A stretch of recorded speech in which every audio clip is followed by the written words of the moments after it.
Okay, hello. First, I will tell you that there's a link in the comments section adjacent to this video that will take you to the contact page for your senator for removing the felon from the White House. Once you click on the link below this video, you then select your state and click on a submit button on that form, and that will take you to your senator's contact page. Now, in previous presentations, I have said that life as we know it in the United States is about to end. And I still believe that. Also, you will see video of the egocentric felon posing with a golden statue of himself. That kind of shit only happens in Korea, I thought. It's not supposed to happen in America.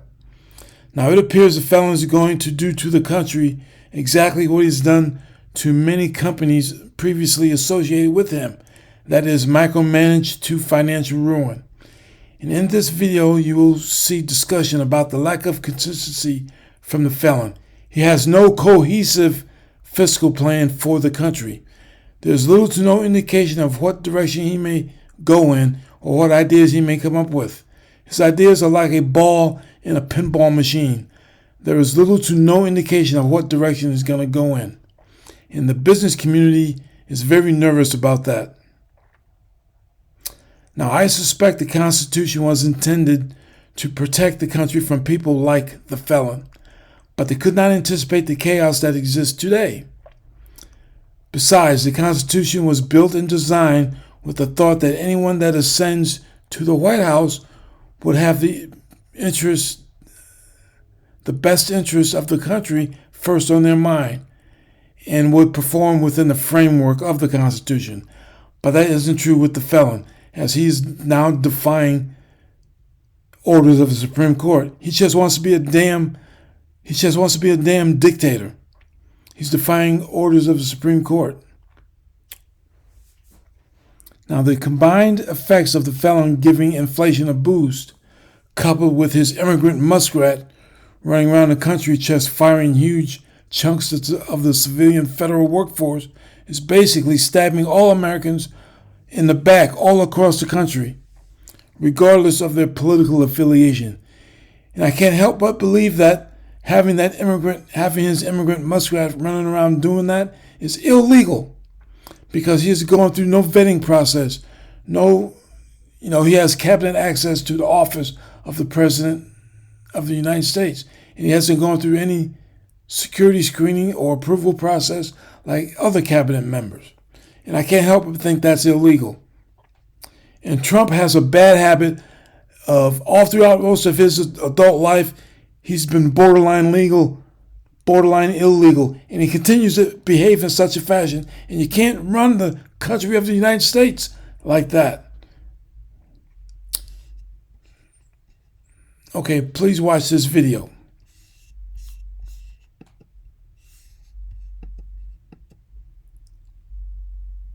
This is Democracy Now!, democracynow.org, the War and Peace Report. I'm Amy Goodman. Global stock markets are tumbling after President Trump unveiled the biggest hike in global tariffs in modern U.S. history, including a 10% blanket tariff on all imported goods from about 185 countries. In addition, many U.S. trading partners, including the European Union, China, and Japan, will see even higher tariffs.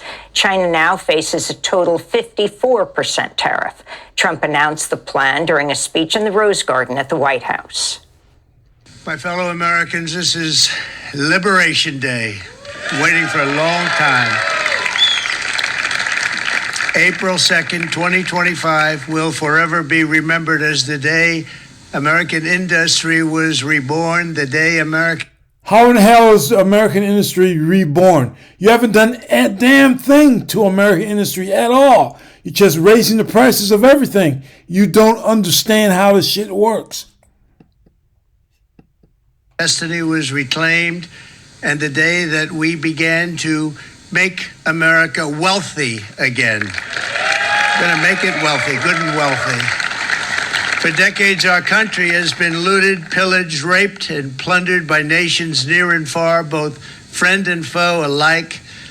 American steel workers, auto workers, farmers, and skilled craftsmen, we have a lot of them here with us today, They really suffered gravely. They watched in anguish as foreign leaders have stolen our jobs, foreign cheaters. Okay, you're good at making bullshit speeches, but you're bad at doing your fucking job. Ransacked our factories, and foreign scavengers have torn apart our once beautiful American dream. The impact of Trump's tariffs are expected to be felt around the world. While Trump claims the tariffs will boost the U.S. economy, many economists fear it could lead to a recession or worse.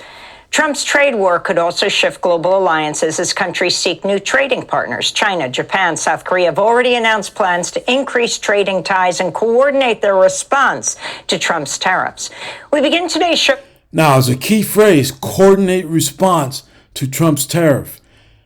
That phrase, coordinate responses to Trump's tariff, indicates to me that the rest of the world is joining forces against the United States. Richard Wolff, professor of economics emeritus, University of Massachusetts Amherst, visiting professor in the graduate program in international affairs at the New School. He's the founder of Democracy at Work and hosts a weekly national TV radio program called Economic Update, the author of a number of books, including most recently Understanding Capitalism and The Sickness is the System, when capitalism fails to save us from pandemics or itself. Professor Wolff, it's great to have you with us again. Well, start off by responding to, and were you surprised, shocked, or do you guess that, well, about 185 countries we're going to see increased or tariffs? On the one hand, we knew something like this was coming. On the other hand, the sweep and the scope of it does make you stop. Mr. Trump is right. It is a changing moment in American history and world history. But I think his representation of what's going on is completely fantastical and has only to do with the self-promotion that he is engaged in most of the time. It was never foreigners who did it to us. This notion of the United States as a victim, we have been one of the greatest beneficiaries in the last 50 years of economic wealth, particularly for people at the top just like him. It has nothing to do with foreigners taking advantage of us. This attempt to make himself strong and powerful relative to others, to blame the foreigner. These are cheap shots that a real president wouldn't do. And there's the most important point. The American economy is in trouble. The American empire is in decline. We don't want to discuss it in this country. We engage in denial, and instead we are striking out at other people, a sad way of handling a decline. The British Empire declined before us, so did all the others. We are now at that point. We had a great 20th century. 21st century is different. You have to face those problems. That's not being done. What's being done is to say we have difficulties, but they're all somebody else's fault, and we're going to solve it by punishing them. I would like to point out, as you suggest quite rightly, Amy, that the rest of the world is not going to sit by. The United States does not have the power it had in the 20th century. It is not in the position it seems to imagine itself. When the Secretary of the Treasury added to Mr. Trump's comments that he warned the rest of the world not to retaliate, that would imply that if they do, there would be escalation. Yes, he said, there will be escalation. Well, nothing will guarantee more escalation than if they do nothing, because then it's an invitation to Mr. Trump to keep doing it as each of these efforts doesn't work. Given how dramatic this was yesterday, is it possible he was deciding this to the very last second as they put this off? And explain exactly. You're a professor, you're a teacher. Most people don't even realize how tariffs work. Okay. A tariff is a tax. It's just a particular tax that got that name.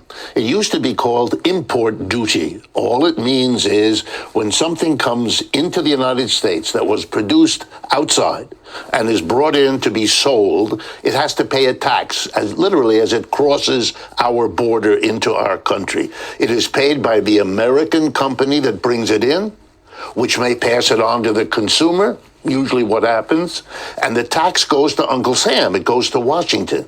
Mr. Trump loved to suggest that tariffs were paid by the others, a little bit like Mexico would pay for the wall. Never happened. It's not going to happen here either. It's an American tax. And there's something remarkable that clues you into how big a change this is, that the Republican Party, which has branded itself as the anti-tax party for a century, is now imposing the most massive tax imaginable. Why this big change? Because we have big problems, and this kind of slapping the rest of the world is an attempt to solve a little bit of them, but it is not going to work because we don't have the power to do it anymore. I want to go to UAW President Sean Fain, who supports Trump's new tariffs, saying last week, "We applaud the Trump administration for stepping up to end the free trade disaster that's devastated working class communities for decades." Fain spoke Sunday on CBS's Face the Nation. We've seen over 90,000 manufacturing facilities leave the United States. We've seen in the big three alone in the last 20 plus years, 65 plants have closed. And so, look, tariffs aren't the total solution. Tariffs are a tool in the toolbox to get these companies to do the right thing. And Okay, now you say companies have closed plants here inside the United States, but you haven't even addressed how they're going to change the way they do business. the intent behind it is to bring jobs back here and invest in the American workers. If they're going to bring jobs back here, they need to be life-sustaining jobs where people can make a good wage, a living wage, have adequate health care, and have... So you want the companies to do what they haven't been doing in the first place, that is give a good wage. Retirement security and not have to work 7 days a week or multiple jobs just to scrape to get by paycheck to paycheck. Well, while UAW President Sean Fain praised Trump's tariffs, he also said he had great concerns about President Trump's move to eliminate contracts for 700,000 federal workers, the firing of workers at the National Institute of Health and other agencies. I was a bit disappointed. I like Sean Fain, many of us do. But this was disappointing. To say, basically, I will support the president because he does something that might help my union, even though Sean Fain knows, as most economists do, that if you put a tax on the goods coming in, they will go up in price because we have to pay that tax now. And that will lead to domestic producers able to raise their prices because their competitors from abroad are stuck with this tax. So we expect a boost to inflation, which is going to hurt the working class of this country in a very serious way, especially if it builds on itself, which often happens when you do tariffs like this. And I want to remind everyone, including Sean Fain, that the auto workers also represent workers in places that need export markets, that produce in America and sell abroad. When those countries retaliate, as they likely will, we will lose export markets, and that will mean fewer jobs. And no one, let me stress, no one now knows whether the jobs lost from this trade war will be greater or smaller than any jobs that are gained. It is a big risk being taken by Mr. Trump, and if it doesn't go well, it'll be very bad for the American economy. It will produce the recession folks are worried about, because if the prices go up, people buy less, and that loses jobs. When you look at all of this, this is an incredibly risky effort to blame the world, punish the world, and then cross his fingers, which is what he's doing, hoping it comes out all right. Reminds me of the football metaphor. This is a Hail Mary pass. You throw it down the field. You hope it bounces into your team's hands. But that's all it is, a long shot. And it's a sign of how troubled the American economy now is. If you can put this in the bigger picture, talk about the tax cuts and how they fit into the tariffs, what is it, something like $4 trillion in tax cuts and who benefits, and then talk about the other issues that President Trump keeps saying that they're not going to touch, even though what many call his co-president, Elon Musk, whether he steps back from being, giving speeches or not, going after Social Security, issues like Medicaid. Let me start with the tax issue. The biggest single thing that Trump did in his first presidency was the tax cut of December 2017. And when that tax cut was written into law, it had a sunset. It expires this year, 2025. If that expiration is allowed to happen, corporations and the rich, who were the big beneficiaries back then, will face a big tax cut. He doesn't want to do that because that's his base, that's his donor support. He doesn't want to have those taxes go back up. Well, then what is he going to have to do? If he keeps on spending and he doesn't let those taxes go back up, he's going to have to borrow trillions, as we have been doing. He doesn't want to be the president who keeps borrowing trillions, in part because the rest of the world is a major creditor of the United States, and they're not going to continue to do it the way they have. So he's in a jam. He has to do something. So his hope is to savage the expenditures in this country. Look what he's doing.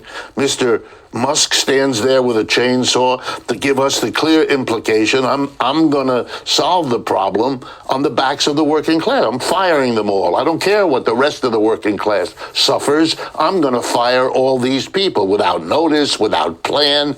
Calling this efficient is a silly joke. An efficient process takes time, takes experts. You're not doing that. You're just wholesale firing.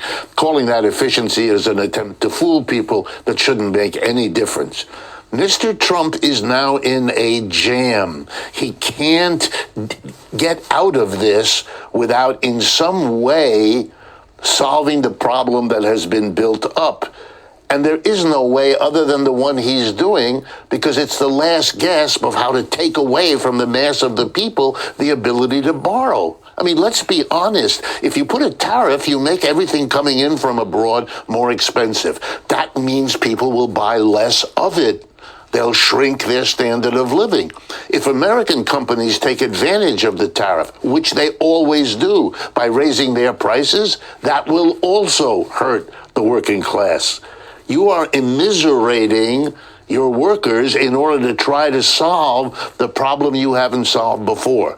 But here's the irony that may in the end come back to haunt us.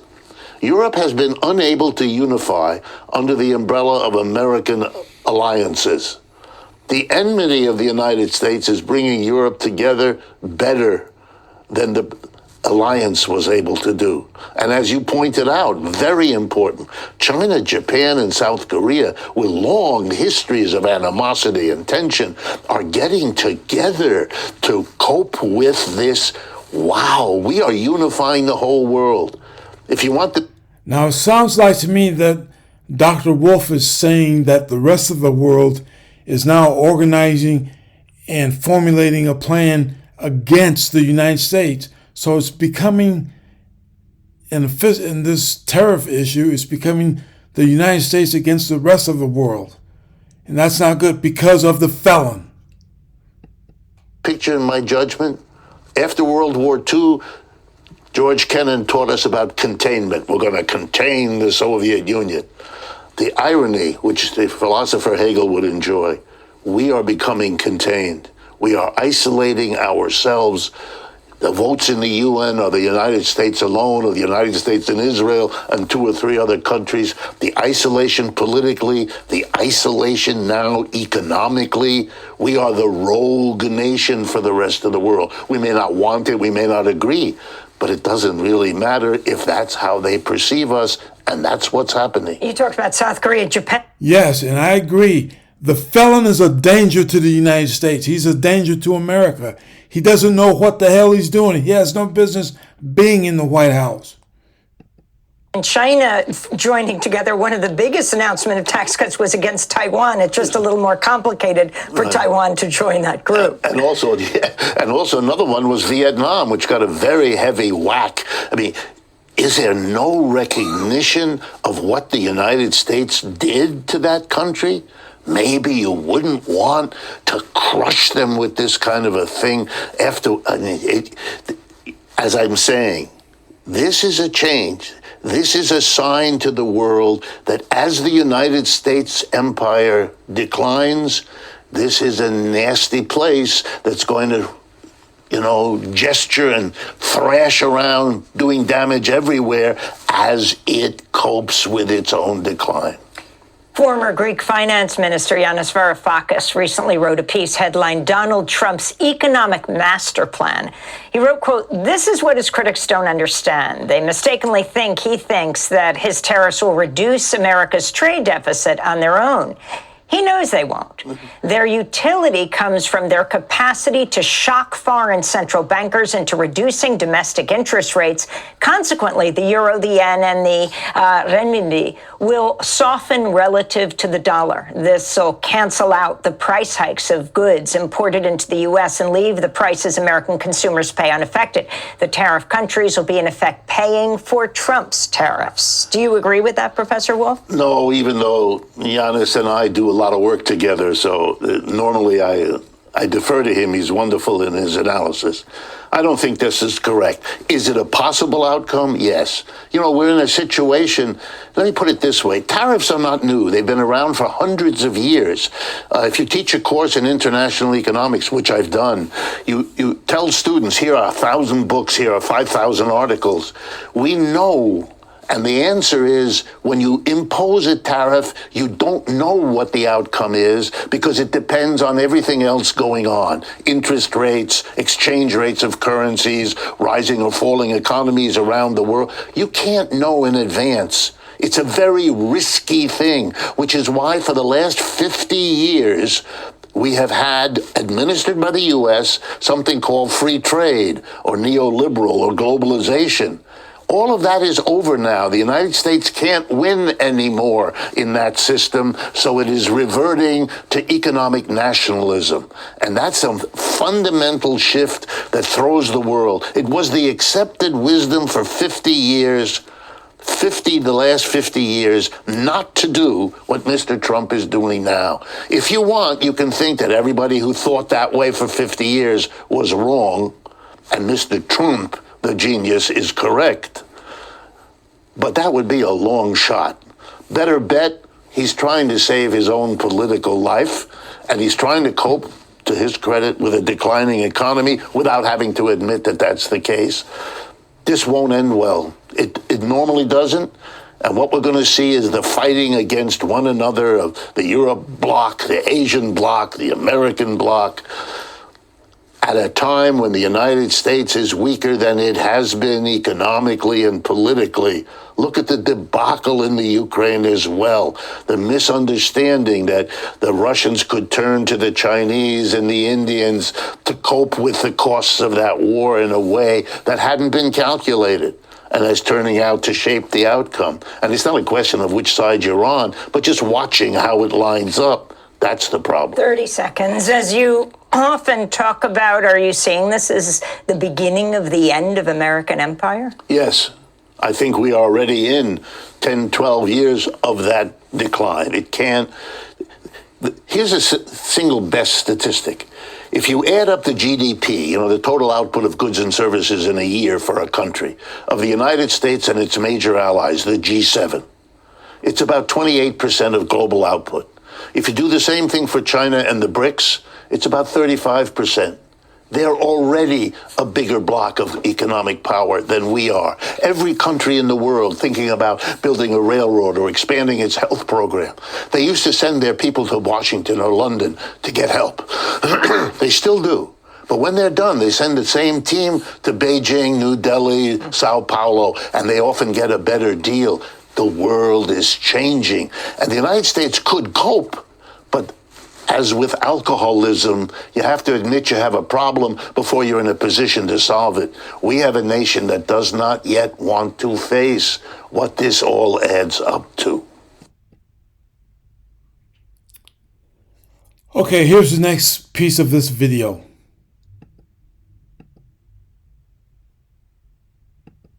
Everyone, welcome to the show. So Donald Trump is backpedaling even more than he's already done on tariffs, or at least we thought he was. It's kind of a question, so I'll get to that. But also MAGA they have hit Olympic levels of cope. I'm telling you, these people seriously, they deserve a medal.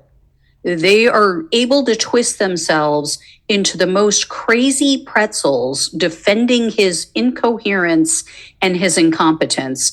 Some, though, are finally calling out the crazy. And one conservative news outlet is now positing the idea of impeachment. Yeah.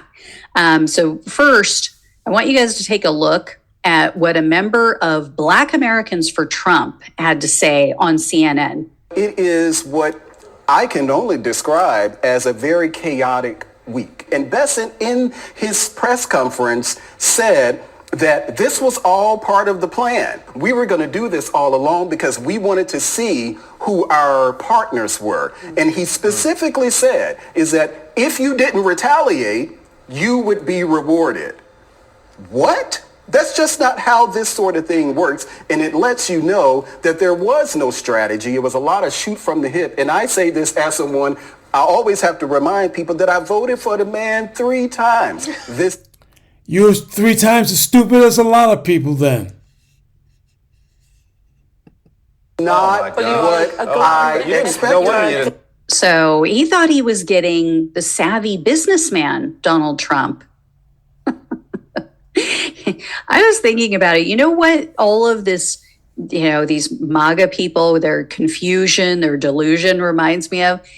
Do you remember the 80s movie, Private Benjamin, where they talked Goldie Hawn into joining the army? They basically sold her on the idea that, it's like taking a vacation. It's so much fun. I found the scene on YouTube from this movie. This totally reminds me of MAGA and how they're finally realizing that they were duped. they're still in the confusion phase. So take a look at this. I think they sent me to the wrong place. Uh-huh. See, I did join the army, but I joined a different army. I joined the one with the condos and the private rooms.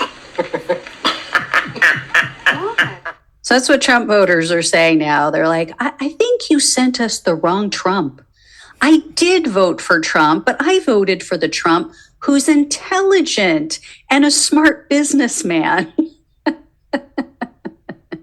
Yeah, I hate to tell you, MAGA, but that does not exist any more than the army with the condos and the private rooms. Anyway, here's the latest on the tariffs, and then I'm going to get into some polling data and the public's reaction to this chaos. So, as you guys all know, Trump's cabinet members, they have been making the rounds online, on news shows. They've been making a lot of statements about these tariffs. And then, like hours later, they're proven to be liars by Donald Trump because he completely contradicts them and backtracks and moonwalks away from stuff. Well, it happened again. Howard Lutnick has been making the rounds, been on a bunch of news shows. He's been saying, brilliant Trump's tariffs are. We're going to start making iPhones here in the U.S. because of Trump's stroke of genius, stroke being the operative word. Well, on Friday, Trump announced, I'm going to give more tariff exemptions. And so this is going to include smartphones and computer monitors and the machines that are used to make semiconductors, various other electronics. So the stock market rebounded. Everybody was like, this is great news. We can start making, or importing the iPhones without these tariffs, blah, blah, blah. Well, no, now Trump is saying, no, there's no exemption. There's no, we don't have an exemption. And then to make matters even more confusing, Lutnick went out again and he was like, we are going to have tariffs, but they're not going to kick in for a while on that stuff. So, there is a reprieve, but it's only temporary, blah, blah, blah. So we don't even know. We don't even know. That's how confusing all of this is. And then the White House, when they said that there were going to be this suspension of the tariffs for these electronics, they were saying, well, but we're still going to hit those products with the 20% tariff because, we still have the opioid crisis and the opioids coming in from China. Now, the only reason that any drugs are coming into the United States is because those drugs are feeling a demand. The people in America, the weak people in America are demanding those drugs, those illegal drugs, because they just want to abuse drugs. They just want to get high. Americans want to get high, and officials are trying to blame it on the rest of the world. It is not the rest of the world's fault that so many people in America are weak and just want to abuse drugs. That's a problem that people need to admit to. The first step is fixing a problem, is admitting that you have a problem. And a lot of Americans have that drug abuse problem. I mean, this just is such utter chaos. And beyond showing that there's no rhyme or reason and that there's no logic to what Trump is doing, it also shows there really are not any countries, or very, very few, I would say, that are actually reaching out and kissing Trump's ass like he claimed last week. He is all but begging China to work with him. He was like, I would be willing to talk to China if they want to talk. I mean, how desperate, They know they don't have to. The problem for Trump is he has shown that he doesn't know what he's doing. And his other issue is he has to show his work this time, right? I mean, in the past, he's always been able to bullshit his way out of situations. He's been able to just make things up, and he knows his base isn't really paying attention. They're not going to do any research. This time, though, the facts are going to be on their grocery bills. The facts are going to be on their energy bills, their prescription receipts. For business owners, they already know. It's already showing up in their bottom line and on their invoices. So, case in point, there's a man I mentioned before. His name is Caleb Ragland. He is the president of the American Soybean Association, and he just wrote an op-ed for a right-wing publication, and he said in there, quote, "Like many of my fellow farmers, I voted for President Donald Trump in the past 3 elections. The president won me over with his commitment to business-friendly tax cuts, as well as his track record of reducing regulation and cutting government spending. I am one of 500,000 soybean farmers in America who feels the pain. I rely on my own farm for 100% of the income for my family and the families of our 3 full-time workers. We have 1,500 acres of soybeans on my farm. At $600 an acre, our production costs are $900,000. But in the current climate, an acre brings in only $500 of revenue, which means we're yielding $750,000, a $150,000 loss. As a businessman, President Trump must know how urgent this is. Does he? Is he? Anyway, he goes on to say, the current trade war with China is a gamble with American livelihoods, especially for farmers, those of us who grew up with soil and sweat, who can't imagine doing anything else. Mr. President, I hope you hear our plea. Please make a deal with China now." Yeah, so he doesn't get it. He doesn't get it. There is no deal to be had. As of now, the majority of Trump's base is sticking with him on these tariffs. But I mean, it's gonna catch up with them. They're gonna realize sooner or later there are no deals. He is not the deal maker. He screwed up. And no, China is not begging and pleading and knocking on our door. But there are other people who have already figured out that this is a problem and they're moving away from Trump. And especially people are starting to turn against the idea of tariffs. So CBS News just released, I can speak. They just released some polling, and they conducted this on behalf of, the polling was done by YouGov, done on behalf of CBS. The numbers are not good for Trump. I've edited the stats together. This was a CNN segment. It was much longer, but because they have all kinds of copyright restrictions, I had to edit it down. So check this out. This is just going to give you the highlights of all of the different stats, all of the different polls that or not the different polls, but the different questions that they asked within this poll. Take a look. Think the economy is getting worse. Back in November, it was 42% of Americans. By February, it was 49%. March, 51%. Look at where we are now. 53%. The clear majority of Americans think the economy is getting worse. 54% of Americans say that Donald Trump is more to blame for the state of the economy. 58% of Americans oppose these new tariffs, compared to just 42% who favor him. Donald Trump's net approval rating, look at where we are now, -6 points. He's underwater for the first time in the CBS News YouGov poll. So, people are figuring it out. Slowly but surely, they're realizing, and don't call me Shirley, they're realizing that this is an issue. No, it's not helping us. These tariffs are not helping us. And the very conservative Wall Street Journal, which is owned by the Murdoch family, Fox News, they are now saying, maybe an impeachment, maybe it would be good for the country. Maybe if Trump gets impeached, it might be a good thing. In an opinion piece that was published on Friday, I think it would be a good thing as long as they don't allow Trump to drag it out, because Trump does not play by the rules.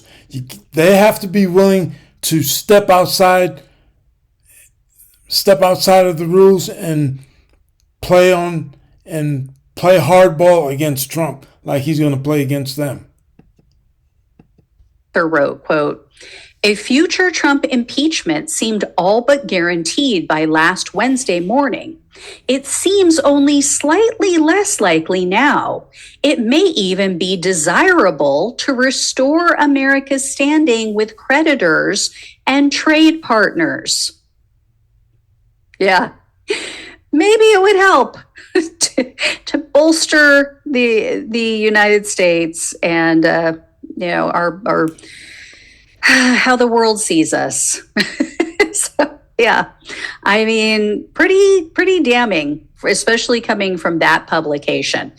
And then the author went on to insult Trump's tariff plan. He compared it to, quote, asking a chicken to give birth to a lioness. So, yeah, right-wing media starting to turn on Trump. Few people starting to speak out. So we'll see how long Trump voters stick with him, especially when these Trump tariff surcharges start showing up on their receipts. And remember, guys, we're not going to hear, if you're expecting everyone in MAGA, every Trump voter to come forward and beg for forgiveness, that is not going to happen. We're not going to see a big shift, at least not publicly, right? It takes courage and strength to admit that you've made a mistake. So, yeah. So you may have a bunch of them quietly quitting the MAGA movement, as they say about Jobs, but, we're not going to see the majority of his supporters admitting that they screwed up. It's just not going to happen. The fact, though, that public figures are now speaking out, and we're so early into his presidency. I mean, we forget. It feels like an eternity, but it hasn't even been 3 months. So, it definitely helps for these people to speak out. It creates a permission structure. It allows others to, even if they don't say it, to at least start to think negatively about Trump. Okay, earlier she said something about things showing up on prescription receipts. Now, with that in mind, I wanted to look at the next 2 slides.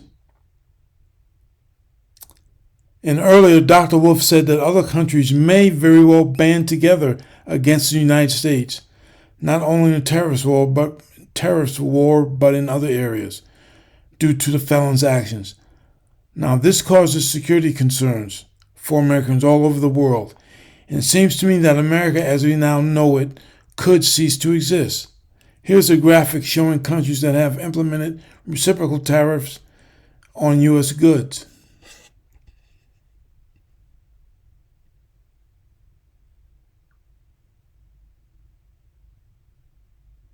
Okay, you have Vietnam. Vietnam is at 46%. Now, they're planning 46% on goods that we import from them. If anyone likes Polo brand clothing, and there's many other clothes as well as discount clothing that's made in that comes from Vietnam, then you will be hit hard in that area because clothing is often made in Vietnam. And China plans 34% reciprocal tariffs on the United States. If you buy items from a discount store, many of those items come from China. So those discount stores may not, quote unquote, discount that much anymore. And Taiwan typically is the world's source for materials needed for our technology and has a lock on technology related items in rare minerals market. And India is a major global supplier of generic medications. And you see India is planning 27% tariff on items coming from them into the United States. So generic medications could very well go up by 27%, at least 27%. That's going to be so it's going to hit us all over the market, all over the world, all over the place. From clothing to medications to technology, tariffs are being imposed on the United States by the rest of the world. And here's another example. South Korea, 26%. Japan is planning 24% on the United States. The UK is going to implement 10% on the United States. The EU is going to implement 20% as well on the United States. Brazil, 10%. So basically, many countries all over the globe are implementing reciprocal tariffs against the United States. Please watch the rest of this video.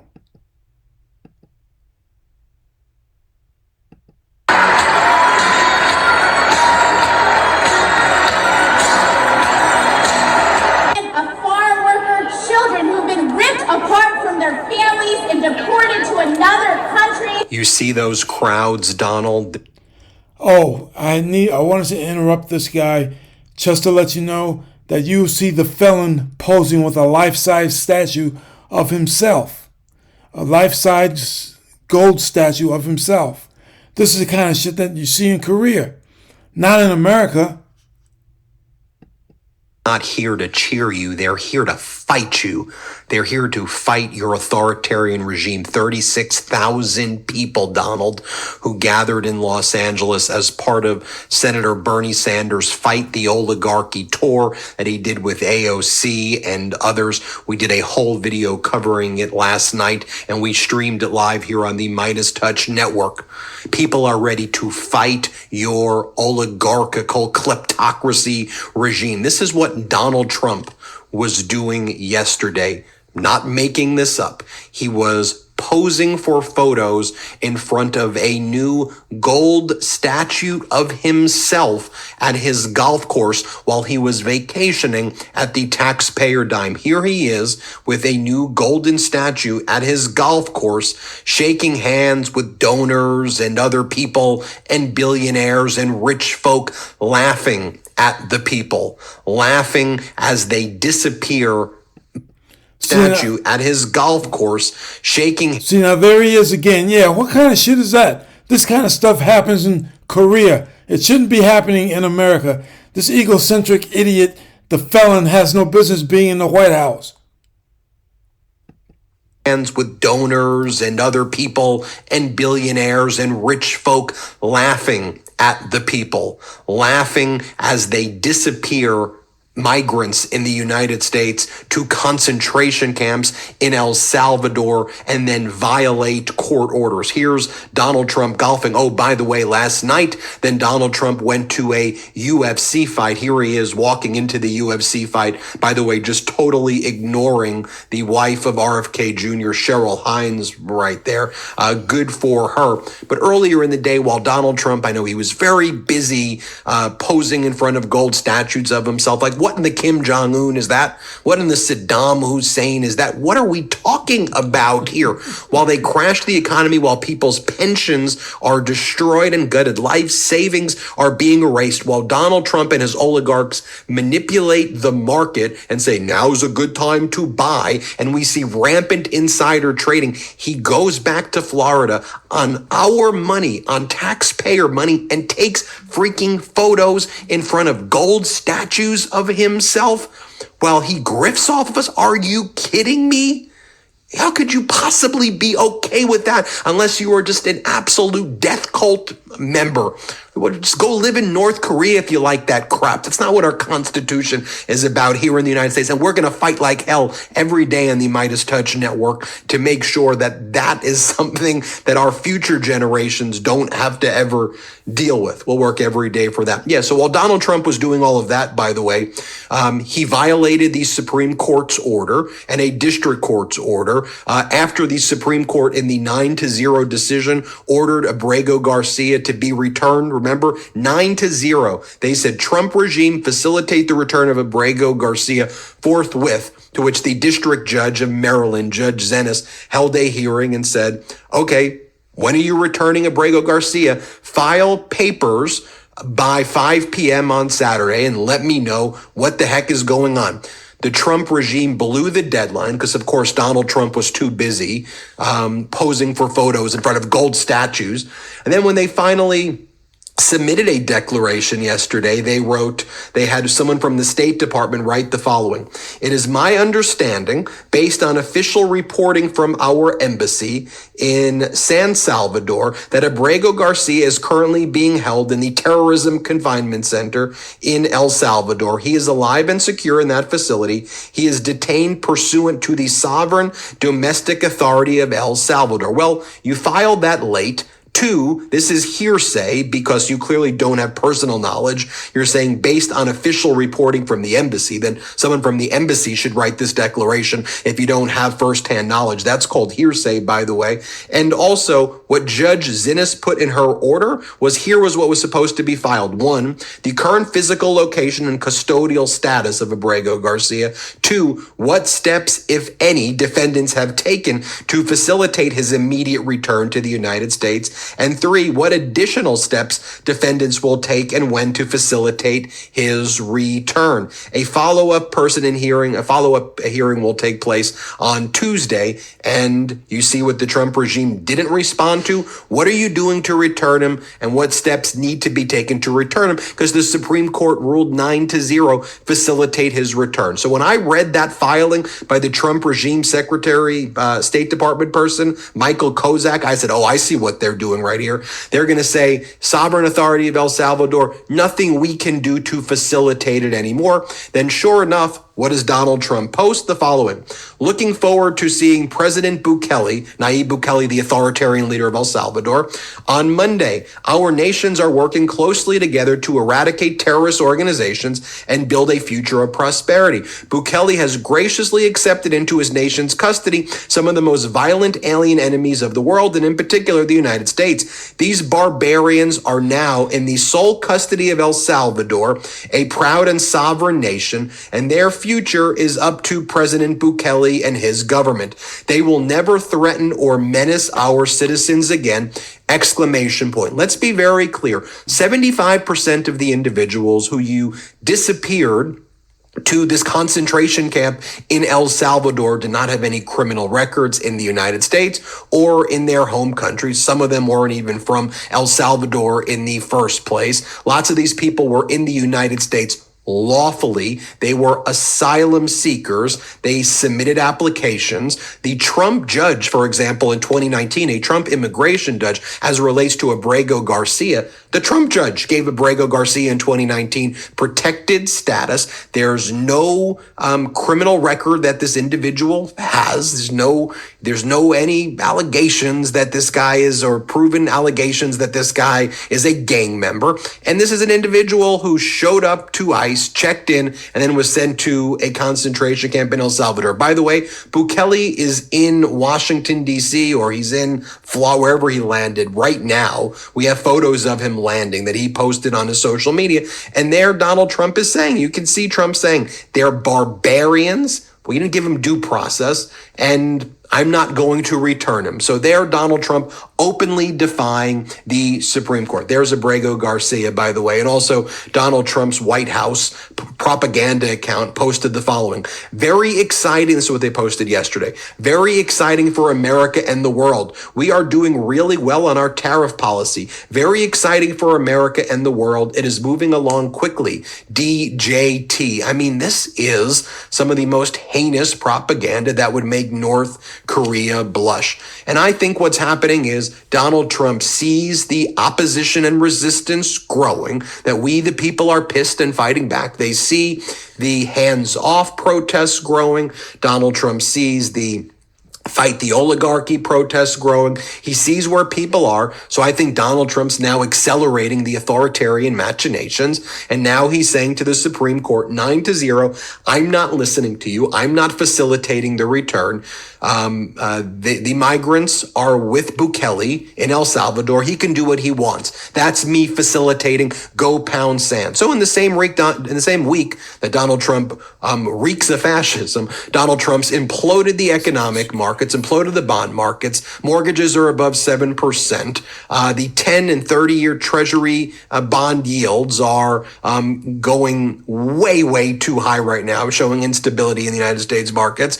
And Donald Trump has created a constitutional crisis, the biggest constitutional crisis in United States history. By the way, yesterday as well, Donald Trump caved once more, and his regime announced exemptions as it relates to his tariffs to certain electronics like laptops and iPhones. In other words, helping people like Apple, Tim Cook, helping NVIDIA, helping semiconductors and the semiconductor industry, but screwing everybody else. So the billionaires, they'll get exemptions, and the rest of the people.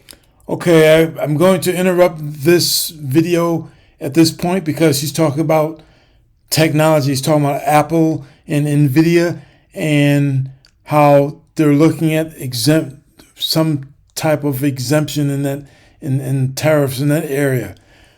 But it's not just consumer electronics, it's also military. Our military and our country's security relies on a lot of that stuff as well. And that's going to greatly increase the cost of running our democracy if tariffs in that area continue. Trump voters are going to get screwed. But Trump didn't even have the guts to himself admit these exemptions, because remember, he's been going around saying no exemptions. As this intraday commentary from Vital Knowledge explains, notably the exemption announcement by Trump was not made by Trump himself, but was instead posted on the U.S. Customs and Border Protection website, suggesting that Donald Trump isn't keen to advertise what amounts to his second major tariff retreat in just a few days. It also speaks to a trade policy that's increasingly mercurial, incompetent, and, to quote China from Friday, an absolute joke.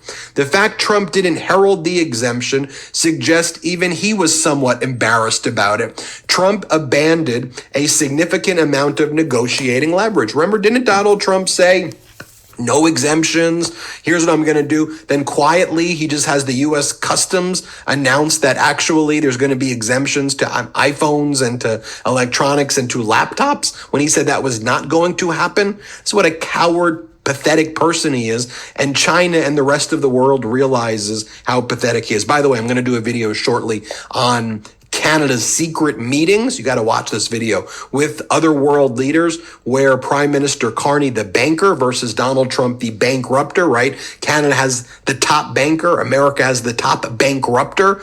Prime Minister Carney met with world leaders and showed him how you engineer a bond implosion in the United States market. Watch that video after this one. Let's go, though, right now to Bernie Sanders Fight the Oligarchy rally. We did a longer video on it, but let's see Bernie Sanders trolling Donald Trump at the crowd size that Bernie gets that Trump doesn't get. Play this clip. When Donald Trump looks out at this crowd, and they pay attention to this stuff, and Elon Musk does, you are scaring the hell out of them.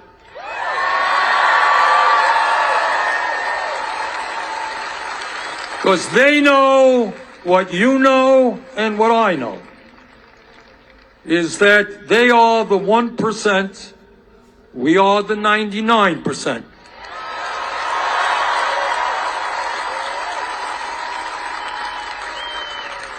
And here's AOC talking about oligarchy versus democracy. Let's play this clip.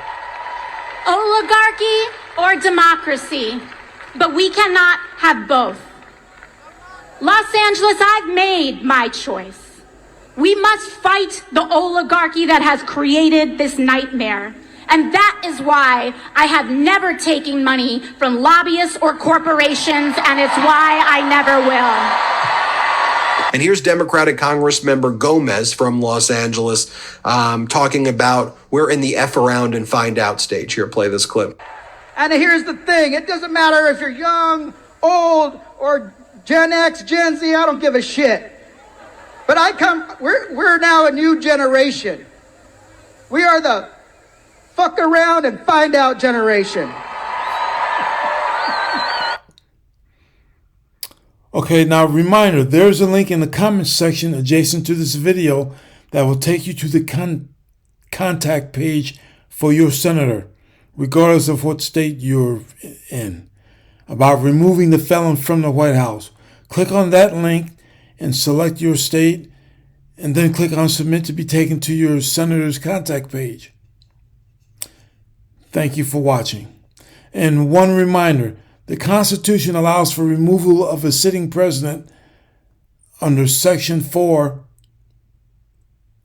if the president is doing something that is compromising the safety and security of America. And I believe that the felon is threatening the safety and security of America in several ways due to his pinball behavior.